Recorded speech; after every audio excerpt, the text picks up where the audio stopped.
En honor al tiempo y a la puntualidad, empezamos a horario, vamos a terminar a horario, porque además lo único que tenemos en esta vida es tiempo y si no lo respetamos, no respetamos la vida.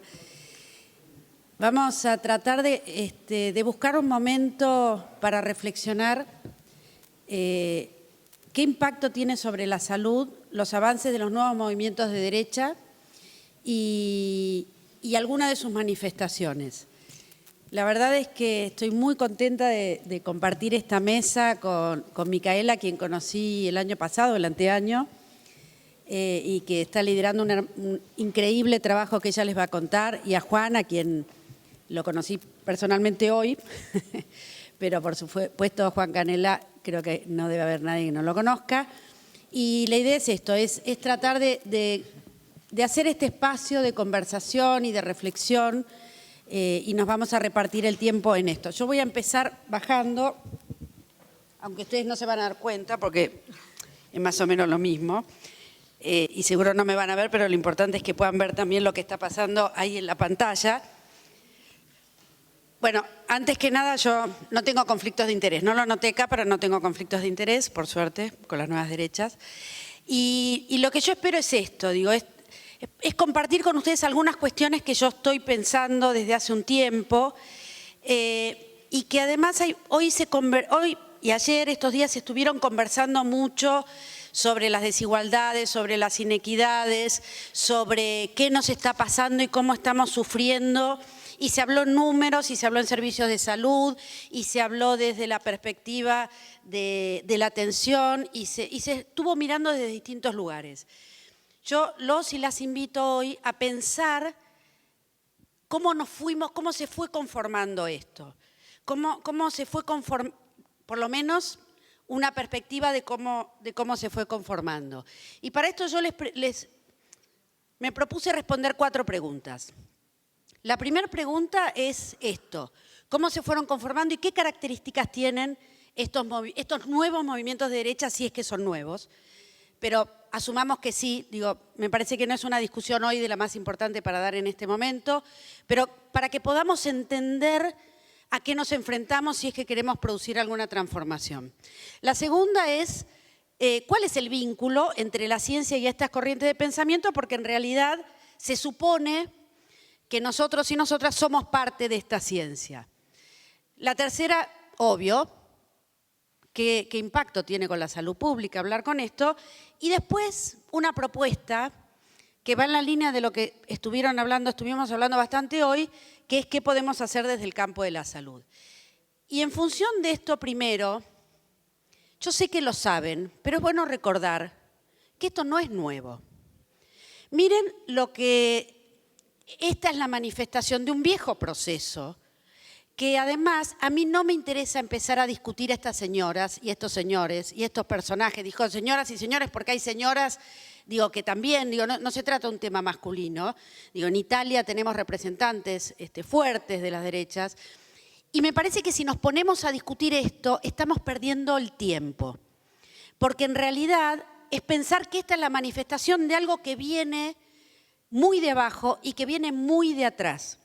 Fíjense lo que decía Nietzsche 2 siglos atrás, hablando de la sociedad, y Nietzsche nada más alejado de los movimientos democráticos o de izquierda.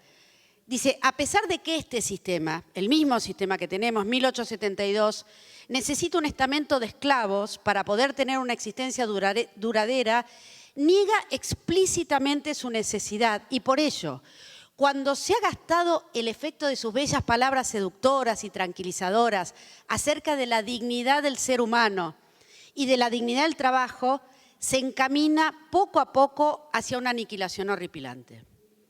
2 siglos atrás, si yo no les dijera quién lo dijo, si yo no les dijera cuándo los dijo, esto tiene una actualidad extraordinaria. Entonces, si nosotros pensamos que es, uy, qué novedad, mirá lo que está pasando, nos perdemos de ver a dónde tenemos que ir a hacer lo que nosotros queremos hacer para cambiar. Y en este sentido, muchos, Mauricio Lazarato entre ellos, habla del capitalismo no solamente como un mecanismo de acumulación y de reproducción, sino como un sistema que llama un hechizo, un sistema de fabricación de alternativas infernales. un sistema que moldea subjetividades y vínculos, un sistema que nos conforma como sujetos y conforma nuestros vínculos. ¿Por qué?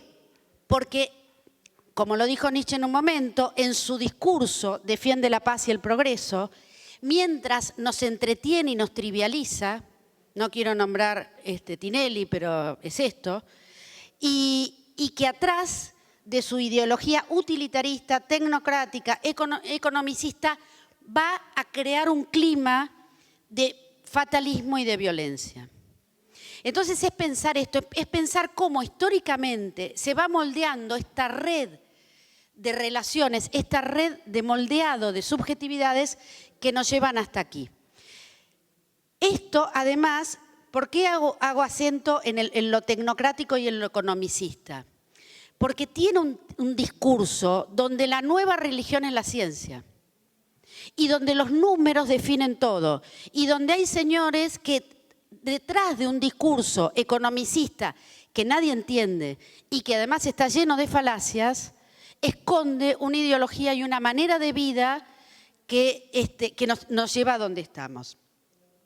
Y en este mismo sentido, yo quisiera que esto pase, pero no, ahí está. Hay una historia.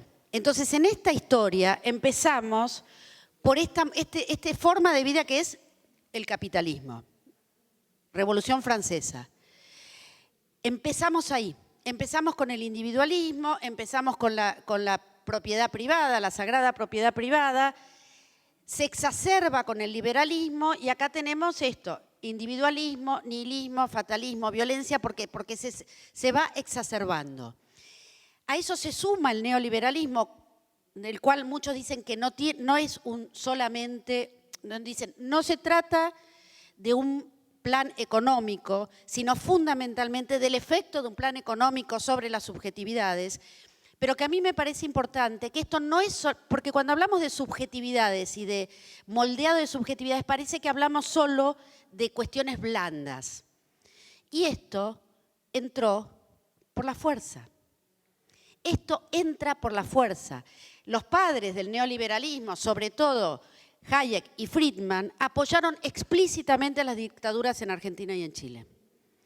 El neoliberalismo fue el que apoyó rápidamente y muy fuerte a los endeudamientos. Y si los endeudamientos no actúan sobre nuestras corporalidades, díganme qué actúa sobre nuestras corporalidades. Los shocks privatizadores y, por supuesto, las invasiones armadas que todavía continúan.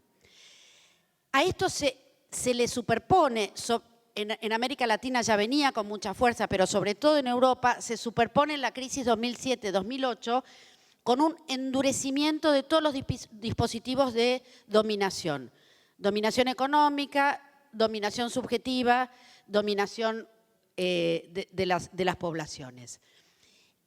¿Y cómo es la evolución? Estos movimientos embanderan los fracasos de sus políticas económicas atrás de las jerarquías de raza, de clase, de género y de nación.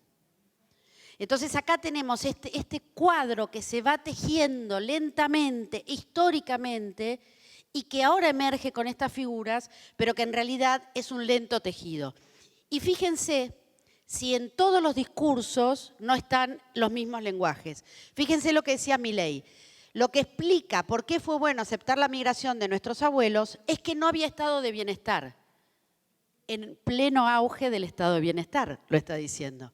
El problema empieza con el estado de bienestar. Cuando vos tenés estado de bienestar que derrocha el gasto público, las cosas empeoran. El Brexit triunfó porque los extranjeros querían disfrutar lo que pagan los locales con sus impuestos. Ahí está el odio hacia el distinto. Ahí está la bandera de la raza, ahí está la bandera de la nación. Pero además quiero que tomen esta última frase porque fíjense lo que dice en este sentido explicando Wendy Brown cómo son estos nuevos movimientos de derecha y quiénes los conforman. Y se los voy a leer porque es muy claro lo que ella dice. Ella está hablando de los países del norte, pero yo creo que aplica muy bien, por lo menos a lo que yo conozco en Argentina y en Brasil. Quebrados y frustrados por demás, los ciudadanos blancos fueron alienados y humillados, excluidos y desplazados. Entonces, el racismo de siempre se incrementó cuando nuevos migrantes transformaban los barrios suburbanos y cuando las políticas de equidad e inclusión parecían, a los ojos de los hombres blancos sin educación formal, favorecer a todos menos a ellos.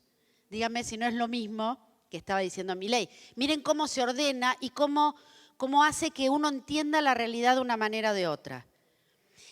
Y es importante entender esto, porque es importante entender que estos nuevos movimientos de derecha están enojados, están frustrados, y le echan la culpa a un otro de este fracaso y a un otro que no puede ser sino el pobre y el desvalido.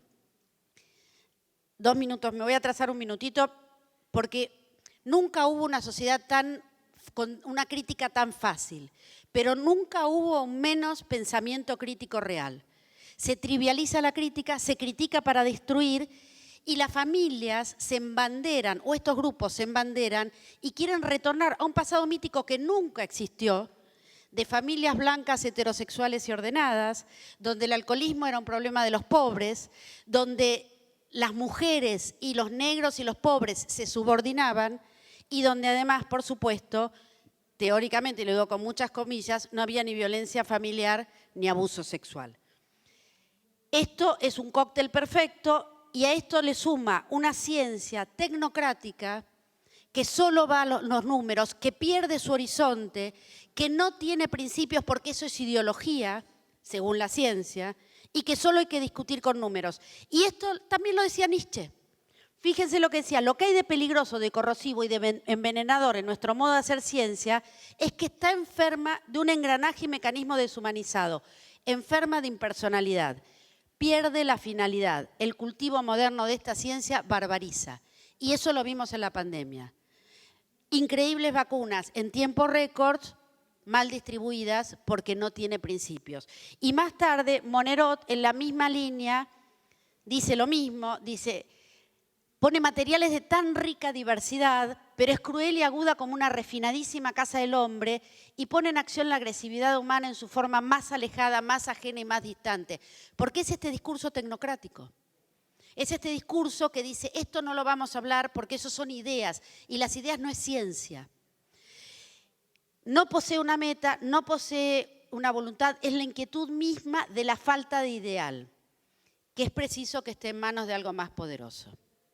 Y esto se reproduce en la salud, se produce en el management, se produce en todas estas cuestiones que nosotros venimos hablando. Yo voy a seguir después, pero después partimos de acá y seguimos con la otra, porque me queda un cachitín de acá que quiero seguir. Pero no aplaudan porque después seguimos.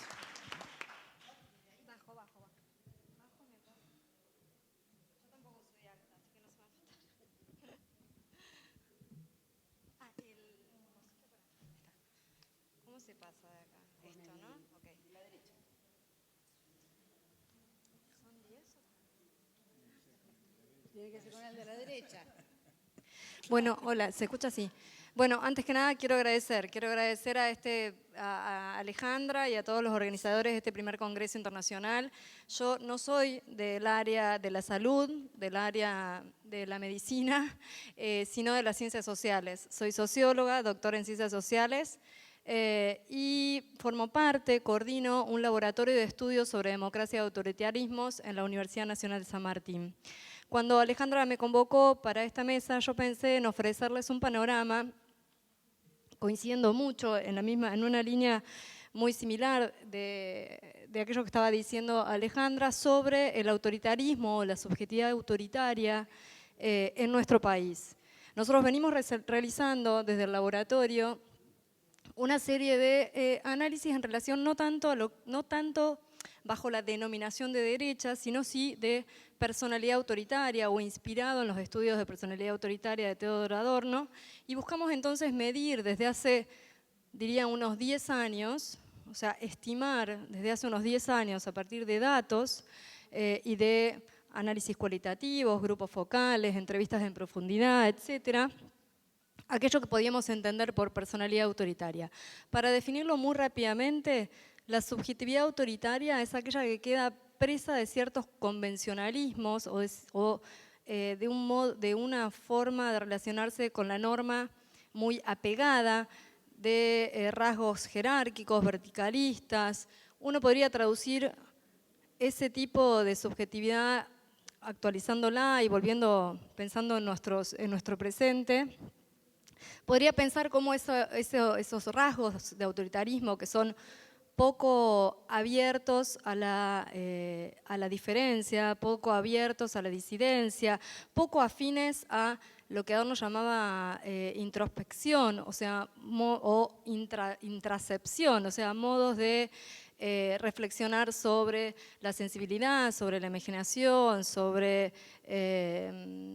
bueno, eso, ¿no? Sobre las diferencias en general.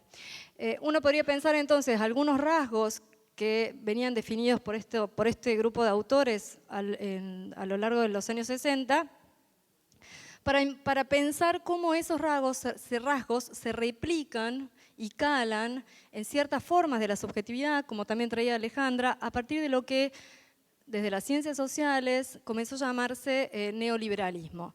Neoliberalismo entendido no solo como un paquete de políticas económicas que se remonta a los consensos de Washington, digamos, a las dictaduras cívico-militares en nuestros países y a Thatcher en Europa, o sea, a un proceso global que viene a reconfigurar el estado de bienestar, sino también, y muy especialmente, como un conjunto de disposiciones a pensar, leer, interpretar, actuar en el mundo de determinada manera, caracterizado, podríamos decir, por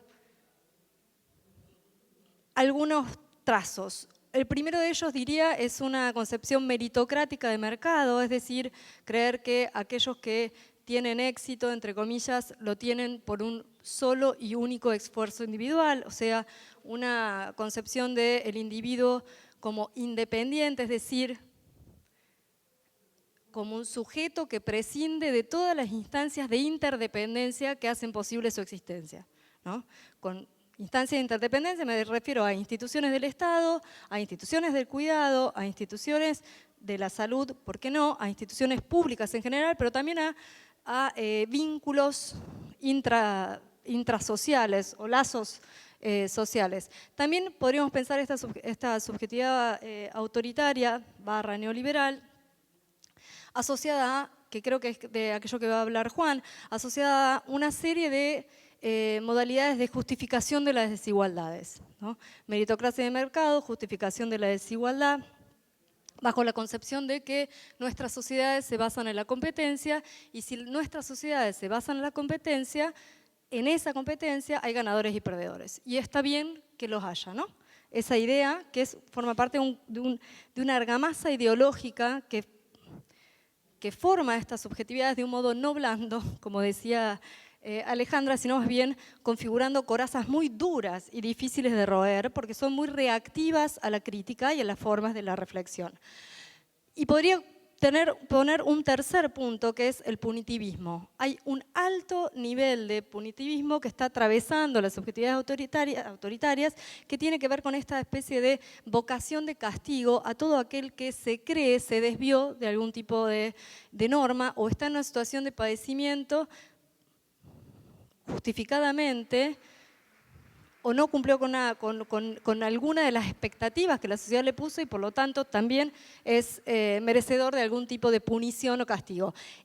Esa punición es lo que nosotros observamos, no les voy a leer los cuadros, están ahí, lo que nosotros observamos crece desde el 2013 al 2022. Cuando se considera que para problemas sociales, problemas que tienen raíces socioeconómicas, solo existen soluciones securitarias, es decir, punitivas, sean del derecho, sean de la policía, sean de las Fuerzas Armadas, bueno, estamos ante un momento de consolidación, digámoslo así, de posiciones autoritarias / antidemocráticas. En el 2020, finales del 2020, pasamos a estimar, a medir, a intentar medir, por primera vez en Argentina, los discursos de odio.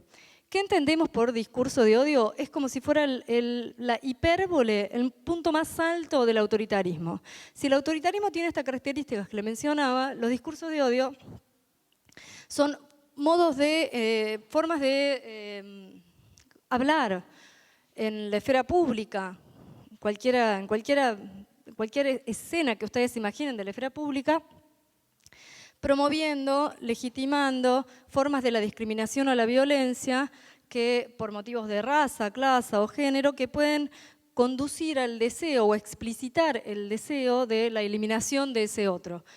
Un otro que por supuesto está previamente estigmatizado, me voy a referir un poquito más adelante a eso. ¿Qué sospechábamos nosotros que pasaba desde el 2008, que es la crisis global que también refirió Alejandra, y el 2023, que es el momento que nos encontramos hoy? En ese periodo lo que ocurre es una crisis múltiple. Los sujetos que nosotros entrevistamos piensan a la crisis como la clave de decodificación de su experiencia. Crisis económica, no me voy a explayar en los motivos, crisis sanitaria desatada por el COVID, crisis asociada también a la pandemia que tiene que ver con una desaceleración solo aparente de las actividades laborales fundamentalmente, pero una aceleración tecnológica que transfigura completamente nuestros modos de relación con el mundo. Nosotros proponemos entonces una definición de discurso de odio, que es la que ustedes les dije, que es la que les comentaba recién, y empezamos a medirla.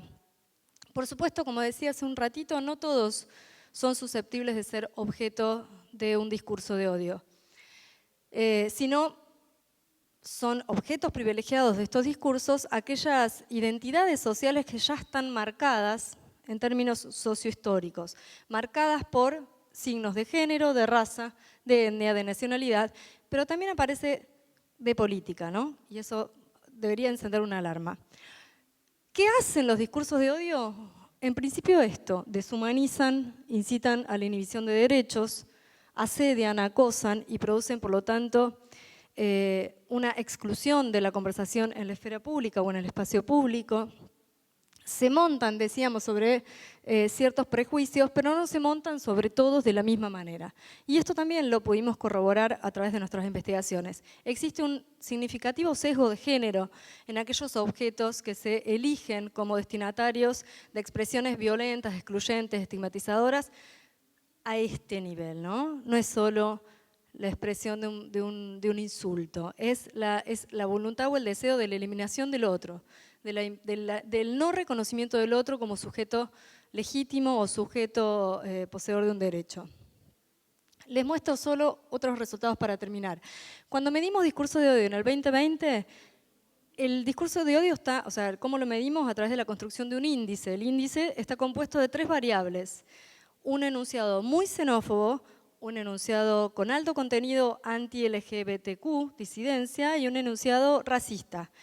Un ejemplo de esos enunciados es: estoy harta de los negros que arruinan nuestro país, a esta altura hay que deportarlos a todos. Quienes decían estar muy de acuerdo con alguno de esos con los 3 en realidad de esos enunciados, los poníamos como adherentes, ¿no? Quienes adhieren a esa forma de discursividad violenta. En el 2020, el 26,2% de nuestra población argentina adhería a enunciados racistas, discriminadores, de esta intensidad violenta. Lo más triste quizás de esto, ahí tienen en relación a la ley de interrupción voluntaria del embarazo, que ven que correlaciona perfectamente con el índice de discurso de odio. Ahí tienen que la adhesión a la forma de discurso de odio es transversal a todas las fuerzas, pero no del mismo modo.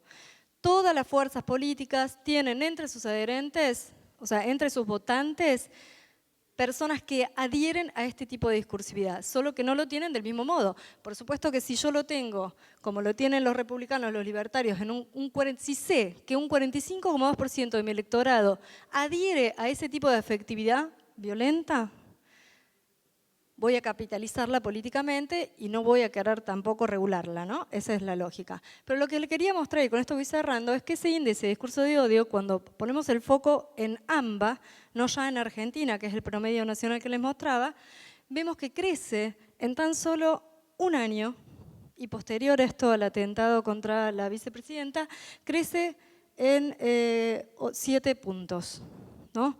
Si en el 2020 el 24,5% promovía discurso de odio, en el en el 2022 el 31,6% de la población de AMBA está a favor de este tipo de enunciados.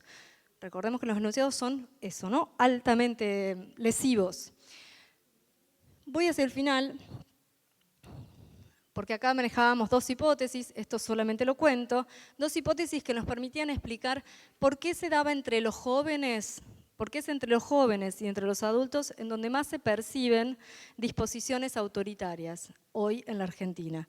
Las hipótesis que manejábamos eran dos. Una, la de la precariedad, o sea, una modalidad de inserción al mercado laboral signada por altos niveles de inestabilidad, pluriempleo y poca previsibilidad, o sea, contratos de corto tiempo. Efectivamente, esa hipótesis resultó ser muy explicativa. El 41% y el 34% de los inestables y los precarios son quienes mayores predisposiciones tienen a reproducir discursos odiantes, para decirlo rápido. La segunda hipótesis era la de las redes sociales. Las redes sociales potencian la discursividad violenta. ¿Cómo lo hacen o por qué lo hacen? Primero por esto, ¿no? La red social exige reacciones inmediatas y vertiginosas que neutralizan la capacidad reflexiva de los usuarios. Y cuando uno, como ustedes saben, cuando uno suspende la reflexividad, lo que la ideología espontánea tiene para ofrecer en general es lo más reactivo, es decir, lo más prejuicioso. Hay un tipo de racionalidad económica que está por detrás de la potenciación de los discursos de odio en redes sociales, que es los algoritmos, los filtros burbuja y finalmente el modelo de negocio de las tres empresas que son dueñas de estos grandes emporios de comunicación, organizan los contenidos que distribuyen en función de un tipo de racionalidad, que es la económica. Y ellos saben, y hay documentos, y está probado, que los contenidos intensos en términos afectivos generan más atención y más interacciones y más posibilidades de publicitar, por lo tanto, ¿no? Por último, un anonimato paradójico. Las redes sociales, se dice, habilitan cierta desinhibición. Desinhibición supone la eliminación de barreras morales en la interacción. Entonces yo me siento libre, entre comillas, de poder agredir y esa agresión pareciera estar justificada, ¿no? Y por último, la viralización. Nunca antes en la historia se había podido multiplicar en tiempos inéditos un contenido.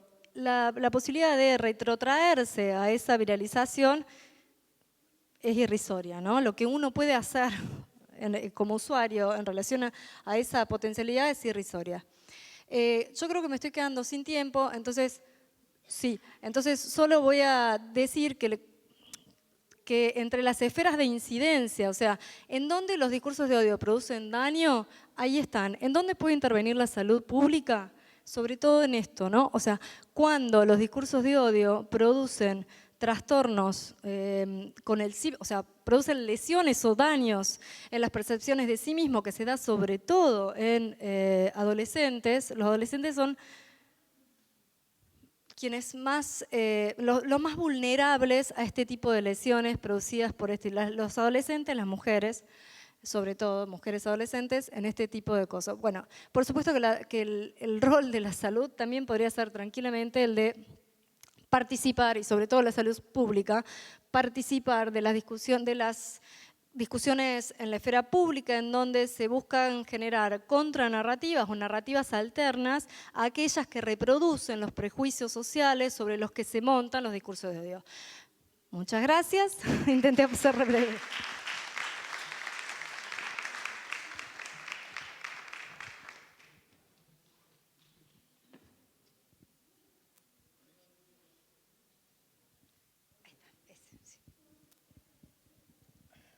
Bueno,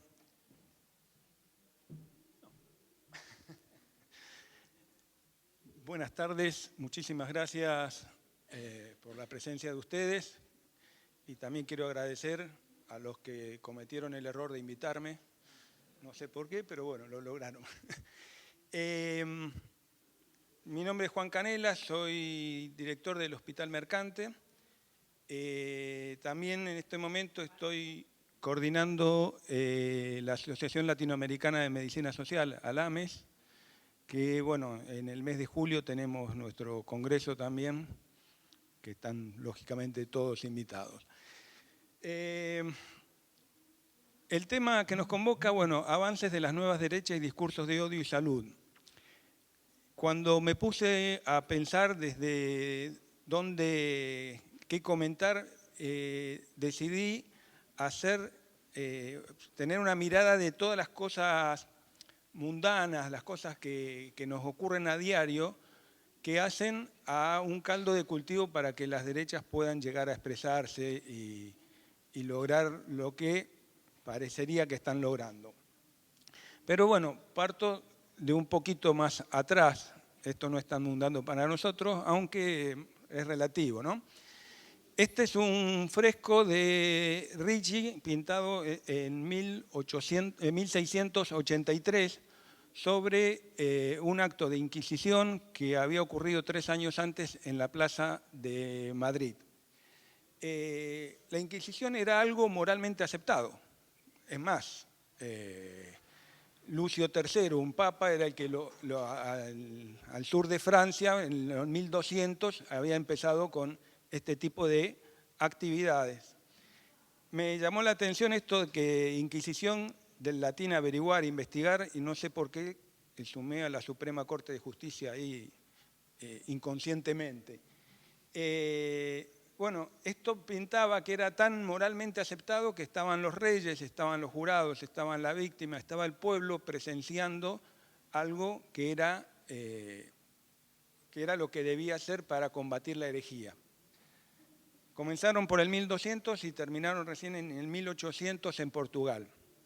Ahora, ¿por qué presento esto? Porque me parece que es una diferencia entre lo moral y lo ético. En algún momento alguien reflexionó, y ahí es donde hago hincapié en la palabra reflexión, que la voy a tratar de continuamente llevar a cabo, y de la mano de la reflexión es donde va lo ético. Y creo que esa es una de las pocas llaves que pueden llegar a enfrentarnos con este movimiento de derechas que se están dando. Me preocupa sobre todo lo de la región latinoamericana, ¿no? ¿Qué tenemos, qué procesos tuvimos en el país de extrema derecha? Es algo muy particular.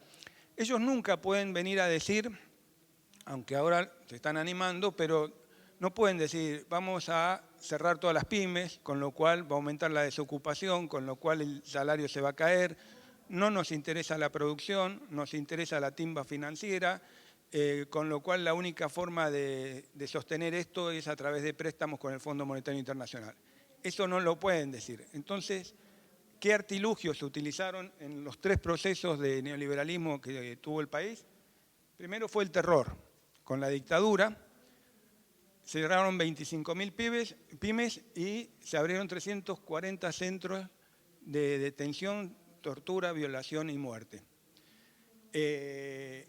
Y claro, la herramienta era el terror. Después, con el menemismo, la herramienta fue la mentira. Fue el salariazo, la revolución productiva, 1 peso, 1 dólar. Mentira más grande que esa, bueno, y la única forma de sostener todo eso era a través de las deudas con el Fondo Monetario, y así quedaba el país. Después terminamos en el 2001, digamos, con todos los procesos sociales que fueron respuesta a todo esto. Y el tercer episodio es esto. Bueno, yo citaba el estudio que acaba la compañera de mencionar, es a través del odio. Y alguna vez me crucé con esta frase que para mí resume mucho lo que está ocurriendo, que dice, el que piensa con odio no piensa, odia. Y este es un problema grandísimo porque no nos permite el debate. Al no haber pensamiento, uno trata de entrar con una lógica que la persona con odio no tiene otros códigos de comunicación, no pasa por ahí. Por eso me parece que no es el debate, sino es a través de la reflexión, de mostrar qué tipo de contradicciones tienen con lo que dicen con las realidades, ¿no? Bueno, Otro de los problemas que nos encontramos, digamos, como para ver cuál es el contexto de este momento, es esto que es tremendo, que es la concentración de riqueza.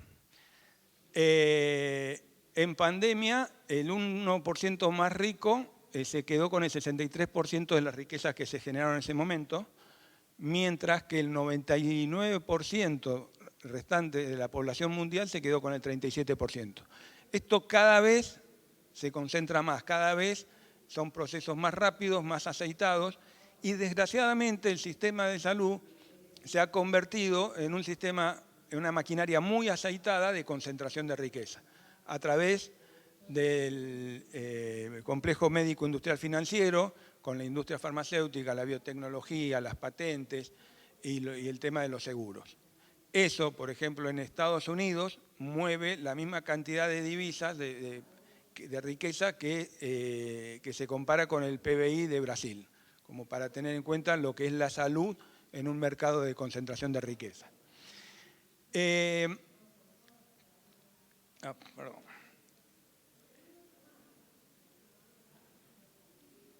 Entre mi pulso y esto, ahí estamos.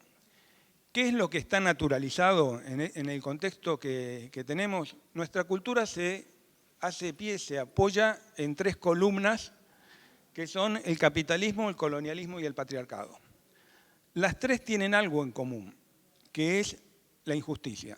Y todo acto de injusticia tiene un hilo conductor que lleva a la discriminación. Siempre que hay una injusticia, uno empieza a tirar de la punta del ovillo y llega a un acto discriminatorio. El capitalismo se discrimina, digamos, por condición económica y está cada vez más marcada.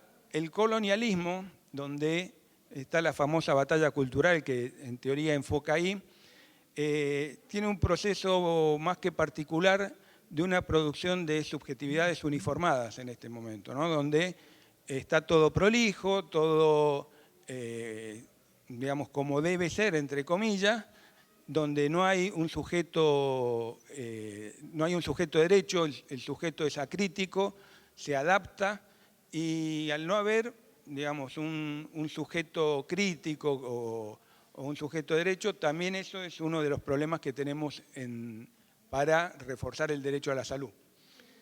Y la otra columna es el patriarcado, donde la discriminación es a través del género.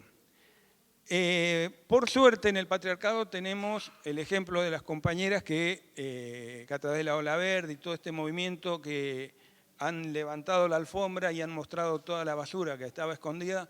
Bueno, es una lucha a imitar en las otras 2 columnas, digamos, y a copiar, porque con una sola de estas columnas que debilitemos no llega a alcanzar, ¿no? Bueno, esta frase es devaluado en este momento Sousa Santos Ventura, que dice que tenemos el derecho de ser iguales cuando las diferencias nos inferiorizan y tenemos el derecho de ser diferentes cuando la igualdad nos descaracteriza. Creo que hay varias formas de analizarla y vamos a encontrar el capitalismo ahí, vamos a encontrar el patriarcado y vamos a encontrar el colonialismo como dando respuesta con esta frase, ¿no? Este es un poco el contexto general, pero tenemos en nuestras vidas diarias algo que llamamos el separatismo y que es la elección de desigualdad.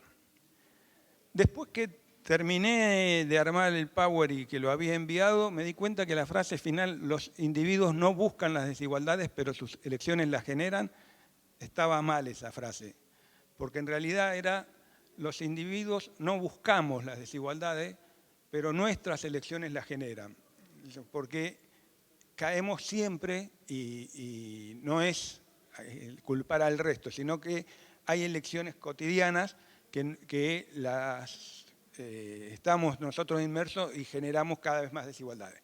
Ejemplo, hay un microcosmos social. En el centro de todas las ciudades está lo que podemos llamar las burguesías, las clases más altas. A medida que nos alejamos las clases medias y ya en lo que podríamos llamar urbanizaciones degradadas están las clases más humildes. El valor de los terrenos, hay un montón de cosas que hace que cada uno en este momento, una pareja que recién comienza de 20 años es imposible que alquile en Cava, ¿va? Tiene que alejarse muchísimo. Digamos, hay muchos, el ambiente, la seguridad, el accionar de la policía. No encontramos casos de gatillo fácil por Recoleta. Lo encontramos generalmente en villas, en poblaciones muchas más aledañas, donde están estas urbanizaciones degradadas. Y cuando veía lo de otro tema es la sectorización escolar, que marcábamos diferencia, recordé algo que es personal, pero que me marcó mucho. En los años 90, mis hijos iban a una escuela de acá cerca, Paraguay y Malavia, y tenía un compañerito que tenía un departamento en Libertador y Escalabrín Ortiz. Flor de departamento, yo bueno, iba a jugar con él y todo lo más bien. Y tenía otro compañerito que vivía en las bodegas Giol que estaban tomados. Y también iba a jugar ahí. Y venía y me decía, no sabes papá qué casa tan linda tiene. Tienen la cocina en el dormitorio y tiene un patio grande donde juegan todos los chicos. Eso, que a mí en realidad me llenaba de orgullo, que fuera a los dos lados y que viniera con la misma alegría de un lado y del otro, eso en este momento es imposible. Y no es porque haya disminuido la pobreza, es porque la fueron empujando cada vez más lejos. Ya eso no entra dentro del área permitida socialmente. Estas son las cosas, las elecciones...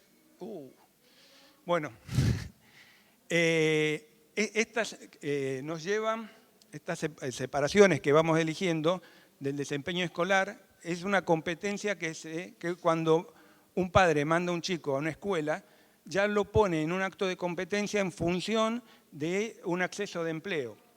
Esas diferencias se van, que son desigualdades sutiles, se van transformando en diferencias sociales y se ahondan cada vez más.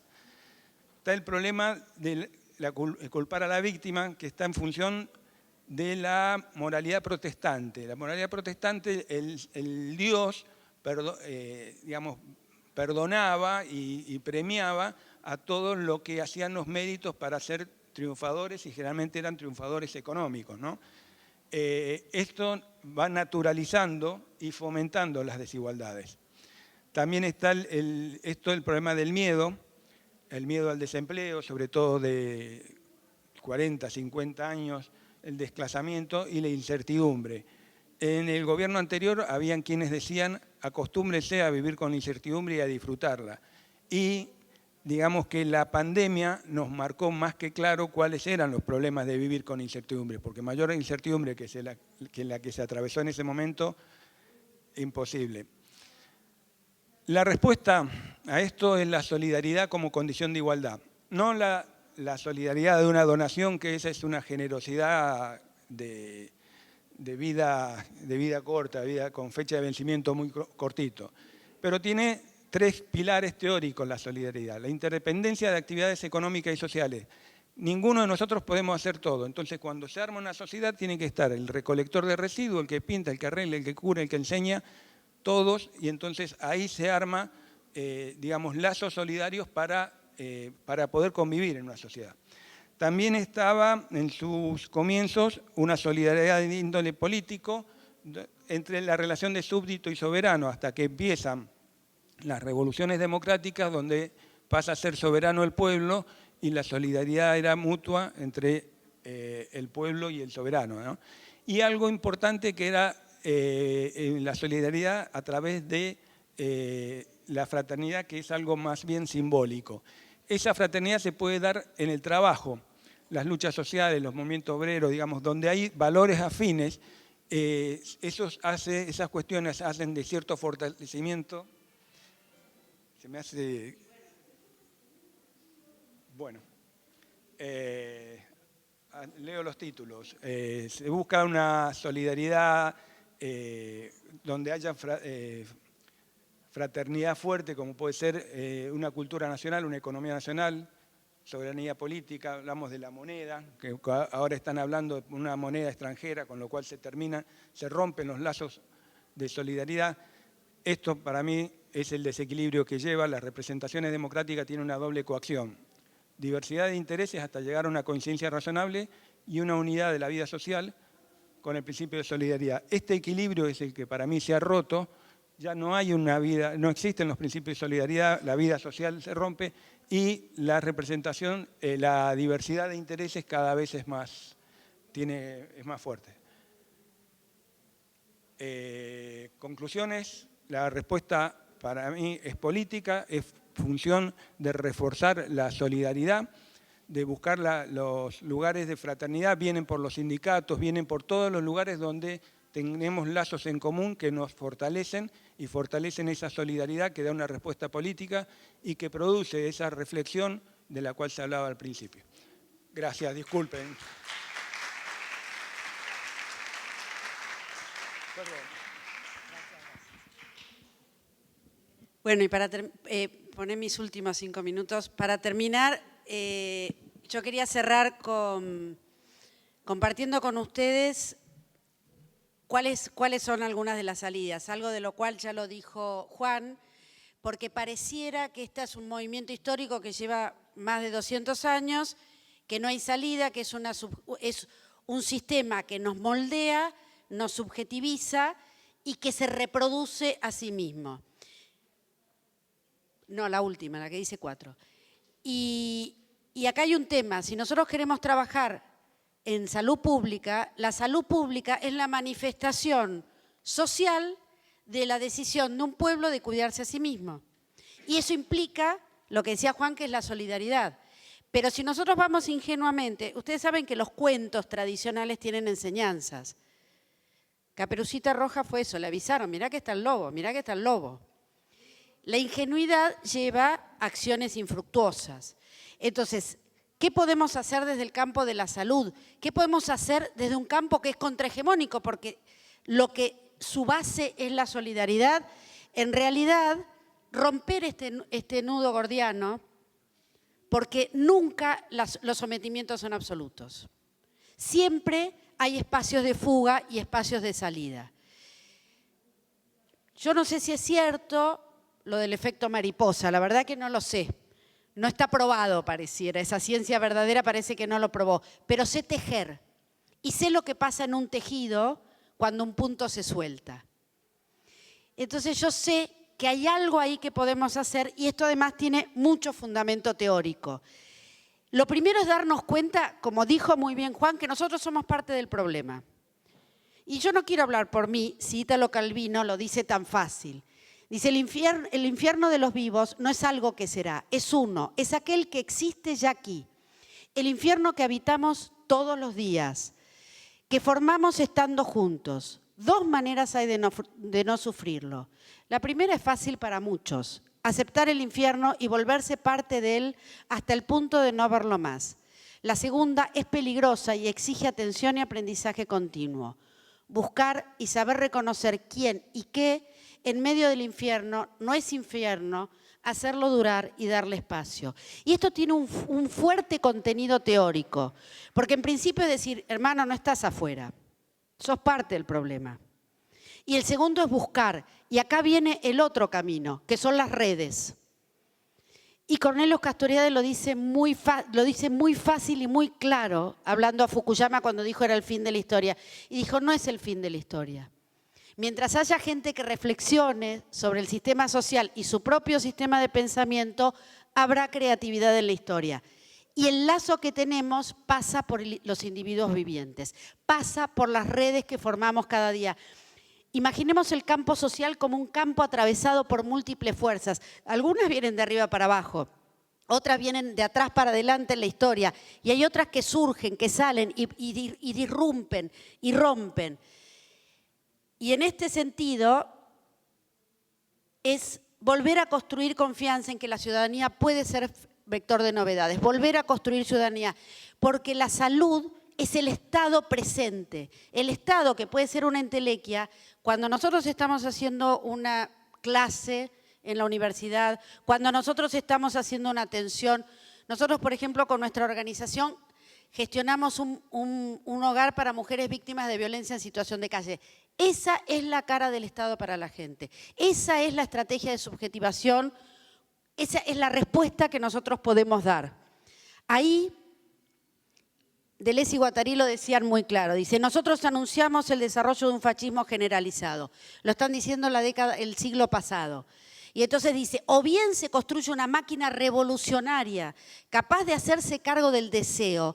Está muy bien la ciencia, pero ¿por qué estamos acá? ¿Por qué elegimos hacer salud? Porque está nuestro deseo vital. Está nuestro deseo de pensar que hay otra cosa que sea posible. Y hay que resignificar el deseo. Y hay que ponernos con el deseo enfrente de quienes vienen a nosotros.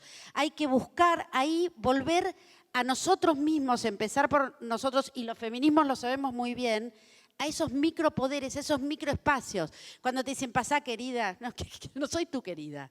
En esos microespacios que reproducimos momento a momento. Volver, como dice Foucault, difíciles los gestos que se convirtieron en demasiado fáciles. Porque entonces, solo ahí, y a mí me encanta, como le dice, después se los paso estas frases porque son maravillosas, es como quien rompe un absceso. ¿Quiénes de ustedes rompieron un absceso alguna vez? ¿Nadie?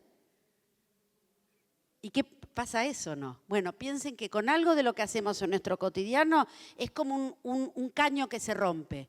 Bueno, eso puede ser, y eso pueden ser las fugas, buscar las líneas de fuga, buscar en esos momentos. ¿Por qué?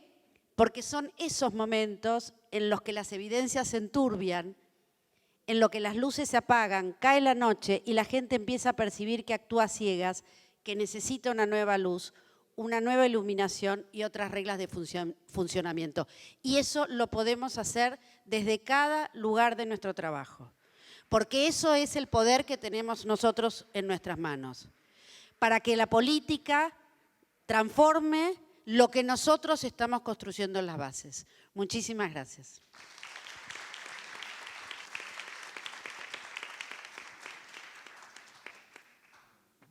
Y ahora vengo con mi otro rol. Bueno, comentarios, preguntas.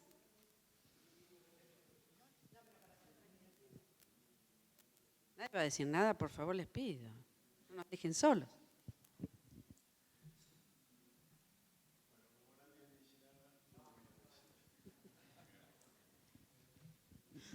Bueno, tuve que salir unos instantes cuando estaba hablando el doctor Canelo. Le pido disculpas, pero bueno, fue una solicitud de nuestro presidente. Quería no plantear una disidencia, pero sí una observación, o un par, mejor dicho. Creo que el problema, sobre todo en relación a lo que planteaste vos, Alejandra, en dos cuestiones. Una, que con la ciencia, el tema es quién se apropia de la ciencia y cómo la proyecta, o cómo la presenta, o cómo la vende, o cómo la utiliza, o lo que se quiera. Y el otro es que la cuestión, también en lo que señalabas vos, es claramente la apropiación del mensaje. Es decir, el mensaje en realidad es la envoltura de la gente que lo emite, de quien lo está planteando, ¿no? No estoy planteando con esto la neutralidad de la ciencia. Yo no creo en la neutralidad de la ciencia y mucho menos en la ciencia aplicada, pero también es cierto que la ciencia no tiene un único sentido y tampoco los mensajes colectivos. Era esto. Gracias. Yo creo que la ciencia no tiene sentido.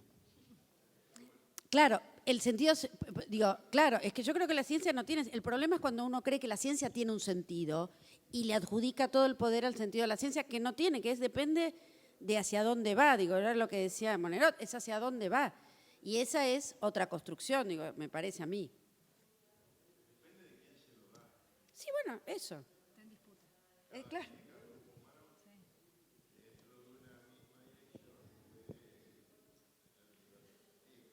Totalmente. Gracias. No, reforzar un poquito lo que decía la compañera Micaela. Un 22% del 31% de discurso del odio que lo acompañan, tenemos un 22% que está ahí, en el medio, que no se sorprende. Yo pienso lo mismo, que es gravísimo. Que es la búsqueda nuestra también, ¿no? Porque del que no comparte, está claro, pero tenemos un 22% que mueve la aguja a un 53%, o sea, ya son mayoría. Así que rescatar ese 22 creo que está en la tarea también. Sí, me parece. Bueno, lamentablemente tenemos, para ser respetuosos con el tiempo y para ser coherentes con lo que decimos, muchísimas gracias por estar aquí, muchas gracias por acompañarnos, muchas gracias por estar en este congreso y muchas gracias porque sé que se van a sumar a la Asociación Argentina de Salud Pública. Así que muchas gracias por lo que van a hacer.